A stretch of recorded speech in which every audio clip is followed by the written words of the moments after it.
We get a lot of questions as to, does my car require a tube with their wheel and tire? A lot of tires that go on antique and hot rod applications especially are going to say tube type. A lot of the times that's because the wheel design that was originally used. So until about the early 50s, a lot of wheels were either wire spoke requiring tubes or had exposed rivets. Okay. They weren't welded together, they had exposed rivets. You're going to need a tube for those. But on modern reproductions like these Wheel Ventiques steels, you don't need a tube for these. Also on our Roadster wires, those are tubeless wheel constructions. With the tire, you're also not going to need it, but it mostly comes down to the wheel type you're going to need, because they don't like to put tube type on the wheel, they like to put it on the tire. Perfect example, like your display vehicle here, you can run a replica wheel and a replica bias that's actually a radial tire and no tubes required. Yeah, no tubes in this setup that we're looking at, and it'll be fine, just like a modern tire, no tube needed. You mentioned mainly the focus is on the wheel itself.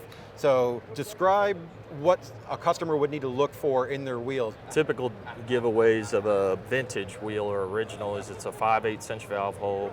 It has exposed rivets in the back of the wheel, or obviously it's a wire wheel without any sort of silicone or sealant around the nibs of the spokes. Okay. All of those I'd recommend running a tube. Gotcha. Now, I see also a lot of people will run a tube with, like, say, like an old bias drag tire, that sort of thing. And if they're running a more modern wheel, they really don't need that, correct? It depends on what you're trying to do with it. So a drag tire, you're typically airing it up and dialing in the air pressure right before you're running it. The tire is not designed to hold air on its own, but you don't want to add that extra weight in a drag setup either, because that's unsprung weight. So typically guys will not run tubes, even though those are tube type applications. They're typically 2-ply.